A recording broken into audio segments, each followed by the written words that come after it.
Ngibingelela ababukeli bamaShela TV. Ichuni njengoba liphesheya umlando Nkizwe Mchunu inkosi yamabhinqa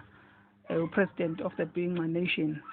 usememezele ukuthi usenkingeni ucela usizo. Ingane zakuthi sengivele nganeshwa lapha uvele waqala wathi ngingiza WhatsApp wami uthi ufuna ama verification code ngiqale i-roaming yami yangasebenza international roaming ebengiyenzile airport nganganaka ngoba lezi technology angizazi kangaka kodwa ukuthe kusuka lapho ngabona namhlanje nje WhatsApp wami ungingiza wasuka lapho ngathi ngiyapressa vele wavaleka. Hayi ngiyalandela ama verification code anginika ama options uthi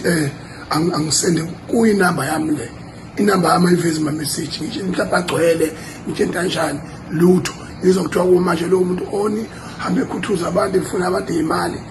angimazi mina lo muntu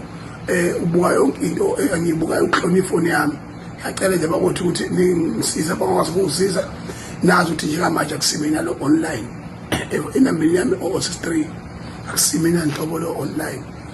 angazi zoyithini lento ningisiza bafethu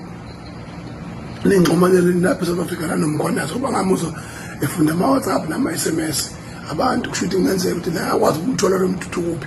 ubugebengu obusezingeni ephezulu kanjena shembe umuntu avela beyimingi ngekho mina uganga udu shembe amiye in America mase ngibuyile ngizosho angikabuyini namba yami isasebenzi WhatsApp yami usasebenzi sengizozamela mbaya khona la.